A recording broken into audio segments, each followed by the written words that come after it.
কোৱা। কি কৰিছে বাৰু? আছো দিয়া তুমি। কিয় খং কৰি আছা নেকি? খং কৰিবলৈ মইনো কোন? ইছ কথা শুনাচোন ছোৱালীজনীৰ। কি হ'ল হা? নাই একো হোৱা নাই দিয়া, খংবোৰ সামৰা আৰু।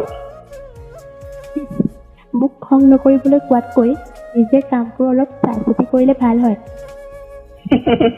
ইছ মইনো কি কৰিলো বাৰু? কি কৰিলা তুমি মোক সুধিছা হা? আচ্ছা মই জানাততো তুমি খং কৰিবলগীয়া একোৱেই নাই কৰা। নাই কৰা তুমি একো নাই কৰা, এবাৰ ভাবাচোন।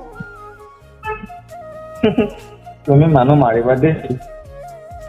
হয়তো মই মানুহ মাৰিমেই, মইহে লোকৰ ফটোত মৰম লগা লাইক কমেণ্ট কৰি আছো নহয় জানো?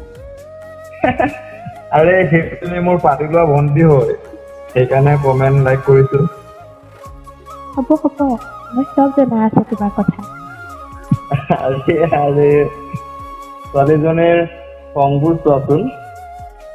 তোমাক খং নকৰি কাক কৰিম হা? খং কৰিবলগীয়া কাম কৰিলেতো খং কৰিবই লাগিব নহয় জানো? হয় হ'ব দিয়া, চিন্তা কৰিব নালাগে, সেইজনী মোৰ পাতি লোৱা ভণ্টি হয়। খং কৰিবলগীয়া কাম কৰি পেলাই হ'ব ক'বলৈ আহিছা হা? হ'ব পাগলী হ'ব, ইমান খং কৰিব নালাগে। নেক্সট টাইম চাবা কিন্তু, এনেকুৱা যদি নেক্সট টাইম হ'ব হয় ন? হ'ব